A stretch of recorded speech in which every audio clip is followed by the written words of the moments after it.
Annenberg Media.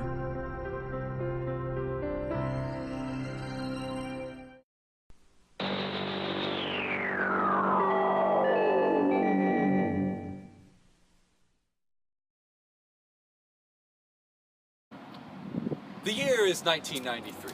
The setting? The United States of America. Bill Clinton succeeds George H.W. Bush as President of the United States. Unemployment is about to drop to record lows, and the Buffalo Bills fall to the Dallas Cowboys in their third consecutive Super Bowl loss. What could possibly go wrong in this time of peace and prosperity? A quick peek at these numbers tells us the answer. They show a chilling tale of an economy gone bad. But how do we make sense of it? So we continue this series with the Production Possibility-Phillips curve. What does it tell us? With the help of economic analyst Richard Gill, we'll examine that question on this 21st century edition of Economics USA. I'm David Shoemaker.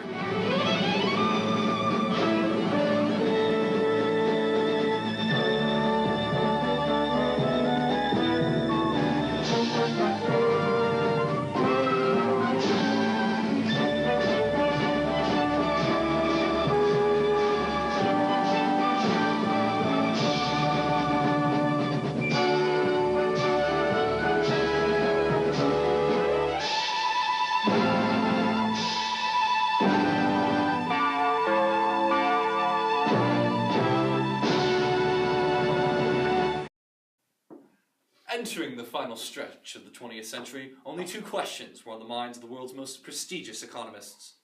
First, how much of the American consumer's life savings should be invested in Beanie Babies? Second, what had caused the record-high consumer inflation rates earlier in the decade? The first question was easily answered by the consumers themselves, but the second proved more difficult. Little did economists know that the consumer inflation rate would require going down a veritable rabbit hole of brand new economic theory. John Smith-John, now head of the Yale Economics Department, remembers the record consumer inflation rates. You'll see, in the early 90s, the consumer was, not really concerned with the consumer inflation rate. I mean, it wasn't really something that people knew about. You see, but when, it got such, high levels, people started to pay attention to it. Economists quickly realized that something was wrong as consumers began to burst and capital and employment rates reached all-time lows. It was only a matter of time before someone noticed the correlation and synthesized an encompassing theory. Economist Robin Banks explains. Now, it was right about the time of the rise in consumer inflation rates that we noticed a drop in capital and employment rates. So we thought there might be something here because, the drop in capital and employment rates was the largest anyone had ever seen in the United States. They dropped by almost 80% below the natural rate. In 1995, the rate of consumer inflation and capital and employment had improved, but was still at less than optimal levels. It was around this time that a brilliant young graduate student at Diploma Mill University named Ernest Scribbler noticed the underlying trend in the data.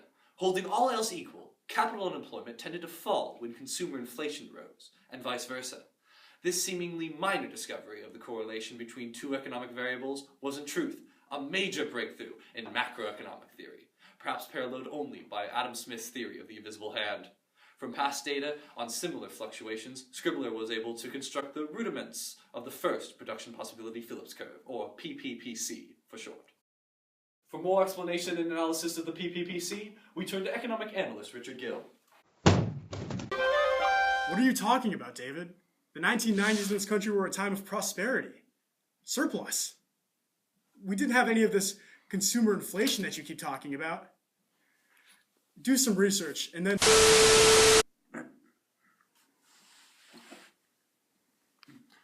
When Mr. Killjoy over there comes back to his senses, we'll continue with the basic theory of the Production Possibilities-Phillips curve, which serves to graphically relate the rates of consumer inflation and capital and employment. Scribbler realized that there was a varying inverse payoff between capital and employment and consumer inflation, creating a curve that looked much like a backwards S. A question still remained, though. How was the long-run equilibrium of this curve determined? By extrapolating data, Ernest Scribbler was able to find out. The graph of the S-shaped Production Possibilities-Phillips curve held true only for the short run. In the early 1990s, Scribbler, along with others, had noticed a large number of consumers bursting due to the high rates of consumer inflation. This effect, later dubbed the creosote effect, was discovered to be the result of the finite nature of consumer inflation. Despite this effect, Scribbler found capital and employment is able to increase almost infinitely, leading to a horizontal long-run curve. as a stable rate of consumer inflation is reached. This curve intersects the short-run curve at equilibrium consumer inflation and the natural rate of capital unemployment. We spoke with French economist Jacques-Pierre Louis Honhon about what this breakthrough represented for the future of economics. Yes, you see, we had known for quite some time that there was an equilibrium point on this curve, and we knew where it was, but just not why.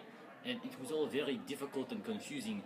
But with Monsieur Scribbler's discovery of the Creosote effect, we could see exactly where the consumers start bursting, and that was very big to us. We turn now to economic analyst Richard Gill for analysis on the long-run equilibrium of the production possibilities-Phillips curve. I still have no idea what you're talking about, David. The PPPC is not real economic theory. Are you confusing the...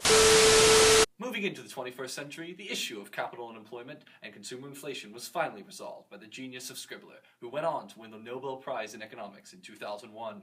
Today, the PPPC remains an important tool for macroeconomic theorists and policymakers alike. Jacques-Pierre Louis Honhon describes the significant addition to the modern economist's toolbox. Well, now you know we can check on the stable consumer inflation rate for a country over a number of years and say, oh, this is where the natural rate of capital unemployment you're looking for. And even if their consumer inflation rate or capital unemployment rates differ between nations, we can still determine optimal levels for both rates. Very important for the macroeconomists and for economic policy advisors. To conclude this segment, we turn to Richard Gill for his final thoughts on the production possibilities-Phillips curve. This is your last chance, Richard. The production possibility-Phillips curve is an important part of modern macroeconomic theory and is completely real. I redact all previous statements denying this significant breakthrough in economic genius and hereby give up my eternal soul to Turing. This isn't what I saw! That's all for this 21st century installment of Economics USA. I'm David Shoemaker.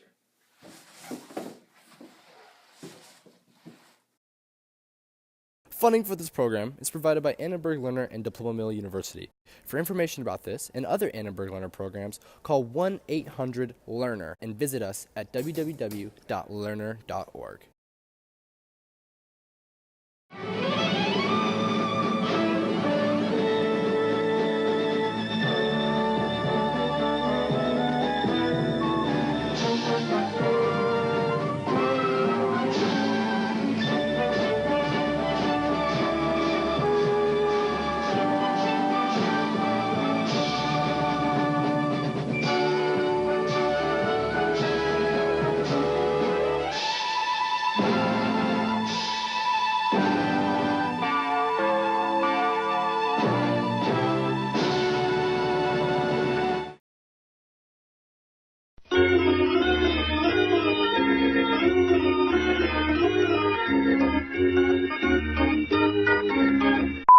Rolling.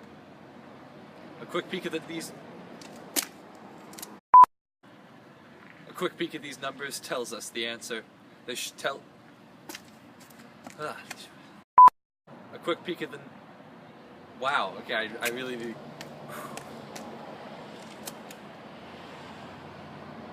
A quick peek at these numbers tells us the answer. They show a chilling tale of an economy gone bad. But how do we make sense of it?